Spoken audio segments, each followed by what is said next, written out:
Chapter 5 miscellaneous exercise first 18 sum explain कर चुका हूँ आपको. Now 19 number. Using a mathematic induction prove that d d x x raise to n is equal to n x raise to n minus 1 for all positive integers. जो आपको proof करना है ये P M आई है, उसको आप P of n नाम लिखेंगे. You want to prove d d x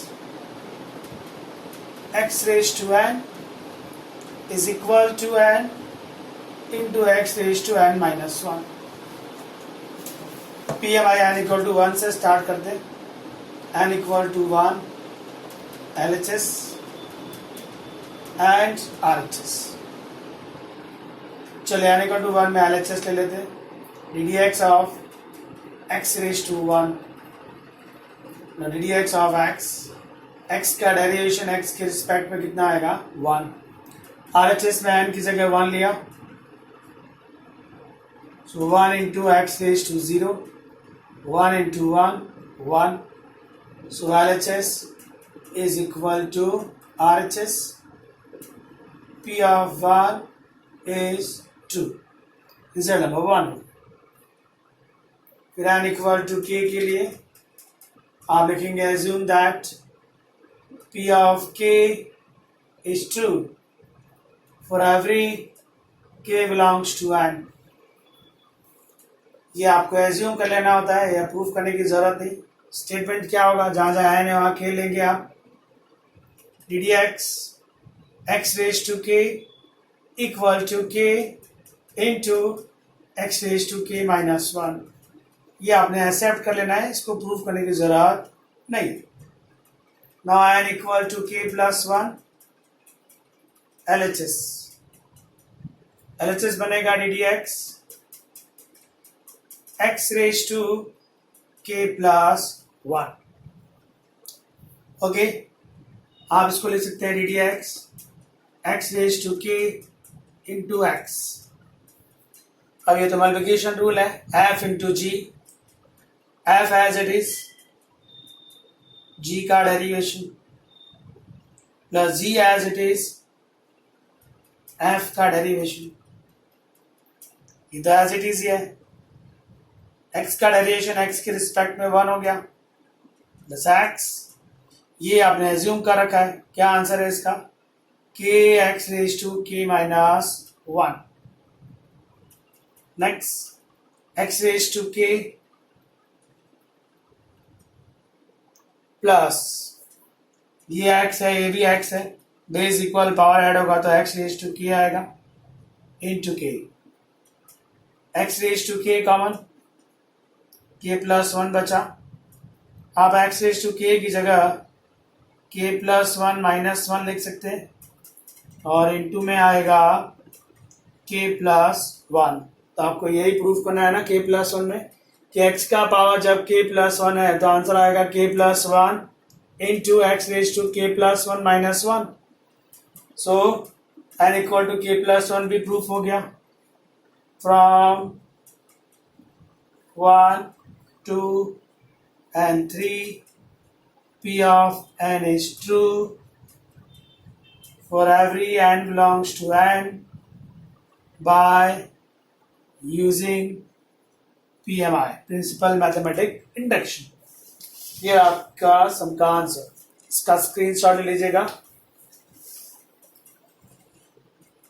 now question number 20.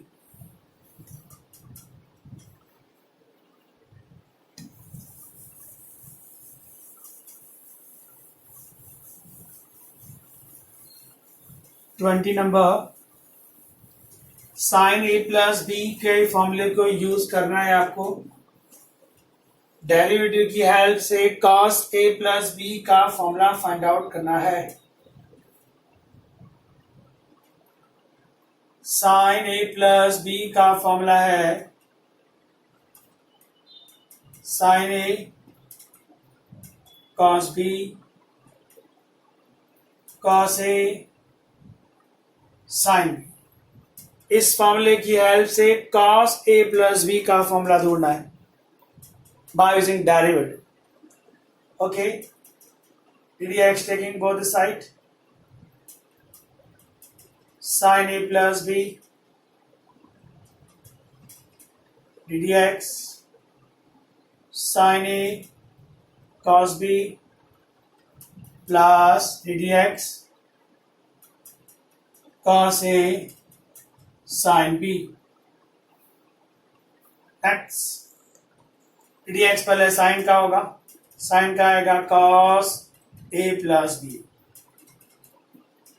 फिर डेरिवेटिव करना होगा आपको ए प्लस बी का। इन दोनों में मल्टीप्लिकेशन रूल लगेगा, पहले sine a as it is d d x of cos b होगा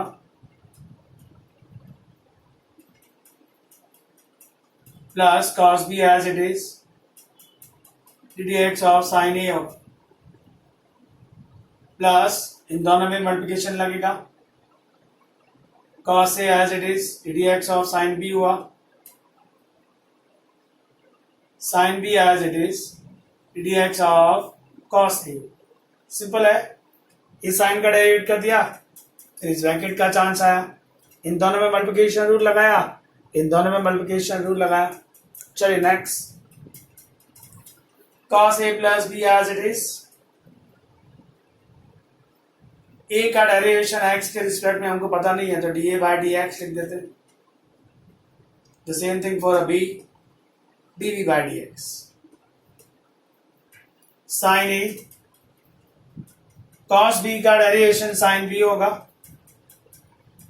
b again d b by d x, cos b as it is sine a का कॉस ए होगा, a again dA by dx plus cos A as it is sin B का cos B होगा, B again dB dx sin B as it is cos A का minus sin A, यहाँ minus sin A आएगा, A again dA by dx। Check कर लेते हैं कहीं कुछ गड़बड़ ना हो। A d a d x d b d x sine a as it is, okay cos b यहां पर गड़बड़ है, sorry, sine a as it is cos का होता है माइनस साइन बी, यहां माइनस आएगा, फिर b again d b d x, ये बराबर है साइन का किया कॉस बी बराबर है, डन। कुछ कैंसिलेशन है या नहीं देख लेते। Cos a plus b bracket dA upon dx dB upon dx। I think कुछ कैंसिल नहीं हो रहा है, ठीक है। dB dx ये रहा, dB dx ये रहा, दोनों में से dB dx कॉमन ले लीजिए तो बचता है minus sign a sine B plus cos a cos b plus बाद के जो दो लोग बचे हैं ये और ये, इसमें से d a by d x common आता है, बचता है cos a cos b minus में sine a sine b. Next, cos a plus b bracket d a d x d b d x. ये जो ब्रैकेट है ये एक फॉर्मूला है, क्या फॉर्मूला है, cos alpha cos beta minus sine alpha sign beta, right है ना। पर अभी आपको ये फॉर्मूला नहीं लगाना है, आप सिर्फ ये दोनों ब्रैकेट कॉमन ले रहे, दोनों में ब्रैकेट सेम ही है ना। जब आप ब्रैकेट कॉमन लेंगे तो क्या है उस ब्रैकेट में, कॉस ए कॉस बी है माइनस में साइन ए साइन बी, दोनों में ब्रैकेट कॉमन आता है ना, बचा इतना, ये पूरा टर्म कैंसिल हुआ। So cos a plus B बना cos a cos b minus sign a sine B, जो उसका रियल ट्रिग्नोमेट्रिक फॉर्मूला है। So sine a plus B की हेल्प से आपने डेरिवेटिव यूज किया और किसका फॉर्मूला बनाया, cos a प्लस बी का। ऐसे आप सारे फॉर्मूले बना सकते हैं। sin a प्लस बी है, sin a माइनस बी किससे cos a minus b. So board आपको कोई भी फॉर्मूला पूछ सकता है, इसका स्क्रीनशॉट ले लीजिएगा। सम नंबर 21 अभी एक्सप्लेन नहीं कर रहा आपको मैं, 5.1 एक्सरसाइज बाकी है। उस 5.1 एक्सरसाइज के साथ ही 21 सम एक्सप्लेन करूंगा। मैंने आपको अभी कंटिन्यूटी एंड डिफरेंशियबिलिटी डिटेल में एक्सप्लेन नहीं किया है, तो ये सम उसके साथ ही एक्सप्लेन कर दूंगा। इसका स्क्रीनशॉट ले लीजिएगा। Now sum number 22।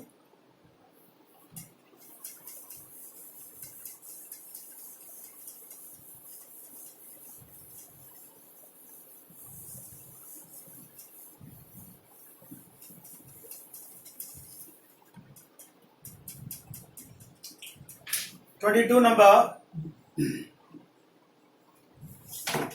डिटरमिनेंट्स का सम है। y is equal to determinant fx gx hx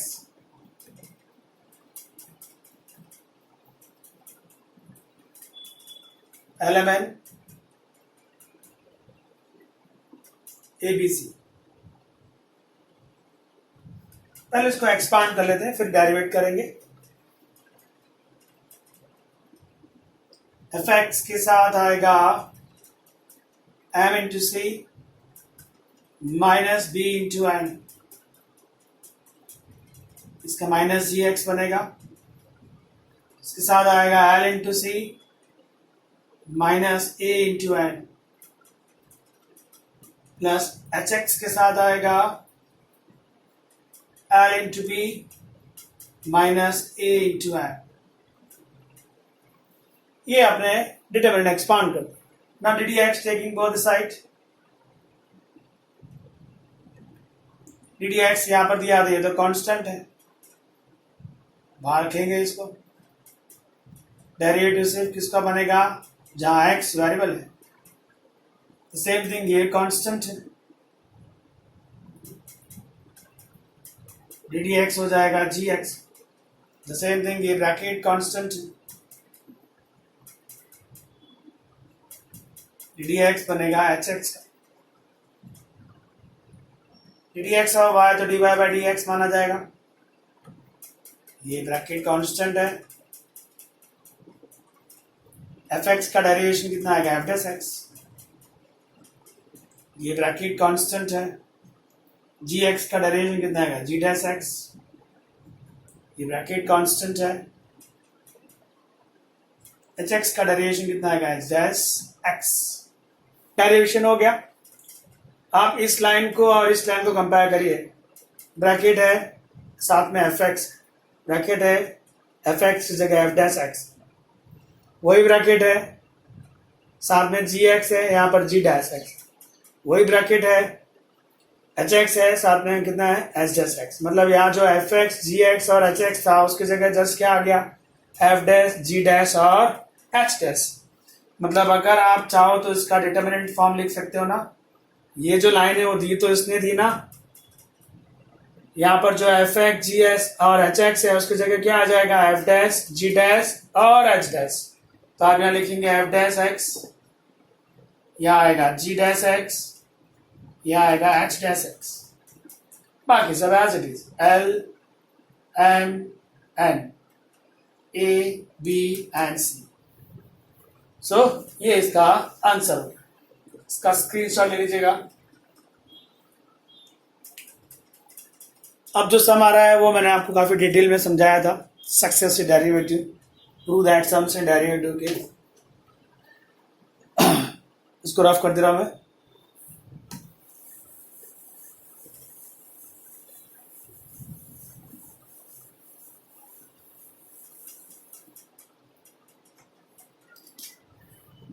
सम है नंबर 23 से पहले आपको याद दिला दूं, y दिया होगा, y से आप y1 फाइंड आउट करते थे। y1 में आपको थोड़ी देर रुकना है और 3 चीजों का ध्यान रखना है। एक, रूट में कुछ नहीं होना चाहिए, अपॉन में नहीं होना चाहिए, और ओरिजिनल डेटा y मिलना चाहिए। ये तीनों काम हो जाए उसके बाद ही आप y2 पर जाएंगे। ओके, सम है 23 डेटा दिया आपको y equal to e raise to a cos inverse x. Y is equal to e raised to a cos inverse x. Okay, ddx both side, dy by dx हो गया. e raised to का derivation e raised to ही होता है, ये e raised to का derivation. अब इसका chance है a तो कांस्टेंट, cos इनवर्स का माइनस 1/1 माइनस एक्स स्क्वायर इन रूट. फिर x का चांस आया जो 1 हो, dy बाई डी एक्स हो गया. हमको तो देर वहां रुकना है, देखना है कोई टर्म रूट में है, हाँ है, नहीं चलेगा, उसको हटाना पड़ेगा. कोई चीज अपॉन में है, वो भी है, वो भी हटाने पड़ेगी. और ओरिजिनल डेटा y मिलना चाहिए, मिल रहा है, ये y तो है. तो पहले एक काम करते हैं, ओरिजिनल डेटा y ले लेते हैं. तीनों चीज का ध्यान रखना है आपको. देखो ओरिजिनल डेटा y, ये y है कि नहीं, तो इसकी जगह y लिख दिया. इंटू में कितना है, माइनस a लिख लिया जी, अपॉन में ये है. अब दूसरे पे काम करेंगे, अपॉन में कुछ नहीं चाहिए तो क्रॉस कर दीजिए, नहीं चाहिए अपॉन में तो क्रॉस कर दीजिए, बाहर चला जाएगा वो वहां से, अपॉन में से चला गया. रूट में कुछ नहीं चाहिए, ओके, स्क्वायरिंग बहुत सेट कर दीजिए,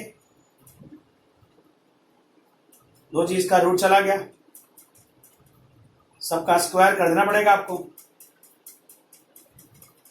ना अब अपॉन में कुछ बचा, ना रूट में कुछ आया, ओरिजिनल डेटा y भी आ गया. तो ये y1 में जो रुक के काम करना था वो तो हो गया.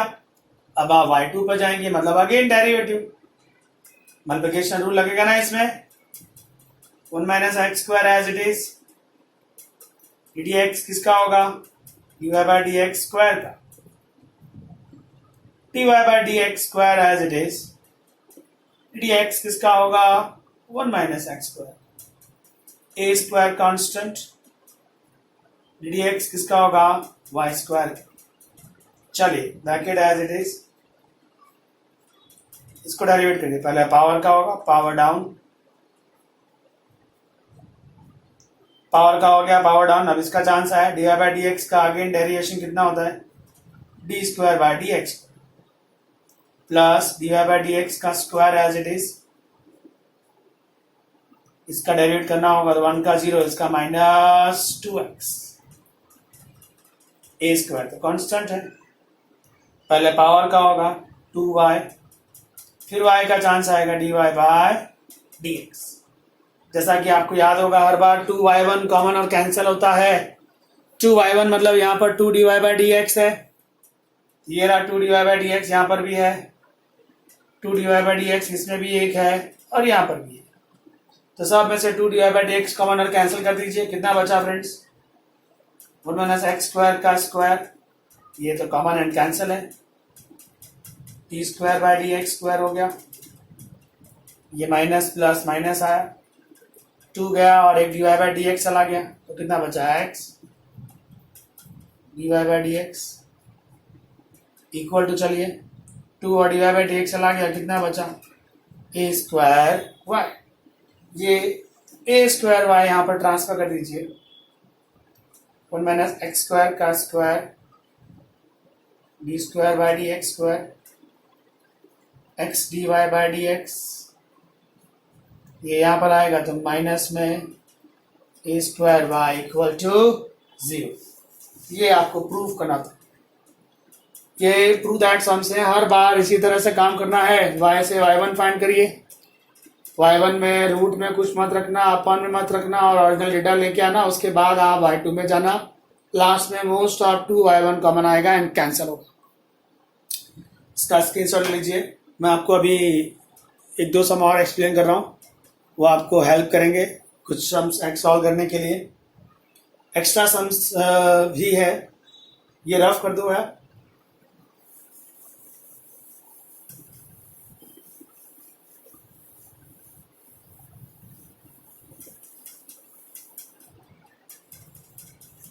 आपको सम पूछा गया है, find derivative of sin x with respect to cos x। आपको बोला जाए sin x का derivation with respect to x, उसका मतलब होता है डी डी एक्स, जो आप जानते हैं cos x हो। पर यहां पूछा गया है find derivative of sin x with respect to cos x। सो इस बार x के रिस्पेक्ट में डेरिवेशन नहीं है। इसको कैसे करना है ध्यान से समझ लीजिएगा। sin x का डेरिवेशन किसके रिस्पेक्ट में फाइंड करना है? cos x की। मान लीजिए u जो है वो sin x है, v जो है वो cos x। Find the derivative of sin x with respect to cos x है। अब आपने u और v मान लिया तो क्या हो गया? Find the derivative of u with respect to v। Find the derivative of u with respect to v, ये फाइंड आउट करना है आप। और ये जो मैंने लिखा है ये तो पैरामेट्रिक फंक्शन है। First variable u, second variable v, third variable x। तो थर्ड के रिस्पेक्ट में दोनों का अलग अलग डेरिवेट करेंगे ना। ये du by d x, sine x का कितना आएगा? cos x। x again with respect to x 1, dv dx cos x का कितना आएगा? Minus sine x। आपको क्या फाइंड करना है? साइन x का derivation with respect to cos x, मतलब u का derivation with respect to v। तो आपको फाइंड आउट करना है du बाई dv, जिसको आप लिख सकते हैं du by dx divided by dv by dx। du by dx कितना है आपके लिए? cos x है। dv बाई dx कितना है आपके लिए? Minus sine x। ये आंसर आया माइनस में cot x। आपने क्या सीखा है? अगर किसी फंक्शन का डेरिवेशन किसी और फंक्शन के रिस्पेक्ट में करना हो तो पहले वाले को u, दूसरे वाले को v ले लीजिए, फिर इसको पैरामेट्रिक फंक्शन से आप डेरिवेट कर दीजिए। एक और एग्जांपल आपको समझाता हूं। Find derivative of sine square x with respect to e raise to cos x। Sine square x का डेरिवेशन फाइंड करना है with respect to e raise to cos x। क्या समझाया आपको मैंने? अगर फंक्शन के रिस्पेक्ट में फंक्शन का डेरिवेट करना है तो पहले वाले को u मान लीजिए। u हो गया साइन स्क्वायर x, v हो गया e raise to cos x। Done. पहला वेरिएबल u है, दूसरा वेरिएबल v है, थर्ड वेरिएबल x। ये तो पैरामेट्रिक है। थर्ड के रिस्पेक्ट में डेरिवेट कर दीजिए du dx। साइन स्क्वायर वाला पहले पावर का होगा, फिर साइन का आएगा, फिर x का 1 हो जाए। राइट है कि नहीं? v को जब करेंगे x के रिस्पेक्ट में तो e रेज टू का e रेज टू होता है, फिर cos x का किया माइनस साइन x, फिर x का किया 1। आपको पूछा गया है साइन स्क्वायर का derivation with respect to e raise to cos x। इसको आपने u लिया है, मतलब u का डेरिवेशन, इसको v लिया है, u का derivation with respect to v find करना है। u का derivation with respect to v मतलब du बाय dv। आप इसको du by dx divided by dv by dx लिख सकते हैं। वैल्यू रख दीजिए उसकी। du dx कितना आया? ये आया 2 sin x cos x। dv dx कितना आया है? e raise to cos x minus sine x। उसका कैंसलेशन है तो कर दीजिए। साइन ज्यादा है, माइनस 12 था तो माइनस 2 इंटू में cos x बचता है और अपॉन में e raise to cos x। ये हो गया इसका फाइनल आंसर। सो फ्रेंड्स, आपने इसमें क्या नया सीखा? किसी फंक्शन के लिए डेरिवेट करना है विद रिस्पेक्ट टू दूसरा फंक्शन। ये पहला फंक्शन है और ये दूसरा फंक्शन। तो पहले वाले को u ले लीजिए, दूसरे वाले को v लेना है। u और v आपने अलग अलग डिफाइन किया, ये तो पैरामेट्रिक हो गया। First variable u, second variable v, third variable x। तो du dx फाइंड आउट कर लिए और यहाँ से dv dx फाइंड आउट हो जाएगा। आपको करना है साइन का derivative with respect to cos, मतलब u का derivation with respect to v। तो du बाय dv फाइंड करना है ना। उसकी जगह मैं du dx अपॉन लिखूंगा तो dx dx जाएगा तो यही ना आएगा, क्योंकि मेरे पास डी डी एक्स का वैल्यू है, डी डी एक्स का भी वैल्यू है, वो रख दिया सम ओवर।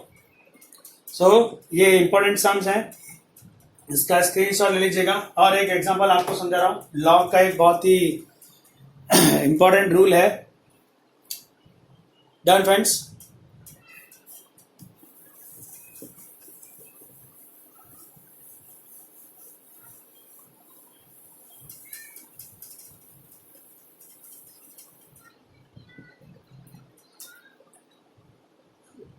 आपने डेरिवेटिव में जो फॉर्मूला सीखा D d x of log x का, वो बेस ई के लिए है। प्रॉब्लम तब आएगा जब बेस ई ना दिया हो। लॉग की एक प्रॉपर्टी होती है, log a to the base b को आप log a upon log b लिख सकते हैं, चेंज द बेस प्रॉपर्टी बोलते हैं। मैं इन दोनों को यूज करने वाला हूं। डी डी एक्स दिया log of log x base 7 और इसका बेस ई। अगर मैं डेरिवेट करना चाहूं तो जब तक बेस 7 है इस लॉग का डेरिवेशन नहीं होगा। डेरिवेशन होगा जब बेस ई हो, तो हम लोग ये प्रॉपर्टी यूज करेंगे। आप देखिए ये पूरा ए है, कंपेयर विद दिस, ये ए है और ये जो 7 है वो बी है, तो आप इसकी जगह लिख सकते हैं log of log x upon में लॉग 7। ये ए है ना और ये बी है, तो answer log a upon log B हुआ। बेस आपको अपने हिसाब से देना है, तो हम लोग बेस क्या देंगे ई, क्योंकि हमारे पास बेस ई का फॉर्मूला है। नाउ ये जो log 7 बेस ई है वो तो कांस्टेंट है, बाहर आ जाएगा। डेरिवेशन सिर्फ किसका होगा, log of log x। Derivative chapter में अगर बेस ना लिखा हो तो ई कंसिडर किया जाता है, ना लिखूं तो अभी चले, अभी फिलहाल लिख देता हूं 1 अपॉन log 7। अब ये डेरिवेट होगा क्योंकि बेस ई है, पहले इस लॉग का डेरिवेशन हो, क्या होगा, जो भी उसके साथ है अपॉन में इसका हो गया, फिर इस लॉग का डेरिवेशन हो, जो भी उसके साथ है अपॉन में, फिर इस एक्स का आएगा 1। चेन रूल लगाया फ्रेंड्स, पहले इस लॉग का किया तो 1 अपॉन दिस 1, फिर इस लॉग का किया तो 1 अपॉन एक्स, फिर एक्स का किया तो 1। फाइनल आंसर ऊपर तो 1 ही रहेगा, x into log x into log 7। तो आपने इस क्वेश्चन में नया क्या सीखा है, अगर बेस ई है तो डेरिवेटिव में फॉर्मूला बनाया गया है, बेस ई ना हो तो इस प्रॉपर्टी को यूज करते हैं, ए टू द बेस बी। आप लॉग ए अलग कर दीजिए, लॉग बी अलग कर दीजिए। यहां पर ऐसा हुआ बेस 7 था, ई नहीं है, मतलब इसको डेरिवेट नहीं कर सकते, ये पूरा ए अलग हो गया, ये बी अलग हो गया। जो बी वाला पोर्शन है वो तो कांस्टेंट था, तो बाहर आ गया, मतलब आपको खाली इसको डेरिवेट करना है। इसमें चेन रूल लगाया, पहले इस लॉग को किया, फिर इस लॉग को किया, फिर एक्स को किया। राइट है फ्रेंड्स। सो ये चेंज द बेस प्रॉपर्टी में आपको काम आएगा, इसका स्क्रीनशॉट ले लीजिएगा फ्रेंड्स।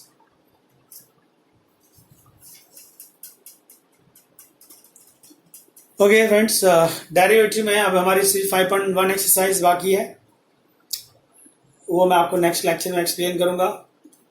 आप डेरिवेटिव के सारे प्रॉपर्टीज, सारे रूल्स ध्यान से देखिए। हर टाइप के सम्स हैं। 5.3 एक्सरसाइज में इम्प्लिसिट एक्सप्लिसिट है, इनवर्स है, 5.4 चेन रूल है, 5.5 बेस्ड ऑन लॉगरिथम है, फिर 5.6 पैरामेट्रिक फंक्शन है, 5.7 है आपके लिए उसमें सेकंड डेरिवेटिव फाइंड करना सिखाया गया है, टू दैट सम सिखाए गए हैं। 5.8 में रॉल्स और मीन वैल्यू थ्योरम है। डेरिवेटिव में अलग अलग टॉपिक्स हैं, वो सारे टॉपिक्स को आपको अच्छे से 1 बाय 1 समझना है और सॉल्व करना है, तो ही आपको डेरिवेटिव अच्छे से समझ में आएगा। बहुत अच्छा चैप्टर है। सबसे पहला काम हमारा यही होगा कि हम लोग टेक्स्ट बुक पे कमांड लेके आए, उसके बाद हम लोग एक्स्ट्रा सम्स करेंगे। सो आप टेक्स्ट बुक जितना हो सके उतना सॉल्व करते रहिए, एग्जाम्पल्स भी सॉल्व करिएगा। जो जो एग्जाम्पल्स आपको ना आए आप मुझे बता दीजिएगा, मैं एक लेक्चर उसका अरेंज कर दूंगा, सारे एग्जाम्पल्स उसमें एक्सप्लेन कर दूंगा। So friends, thank you very much.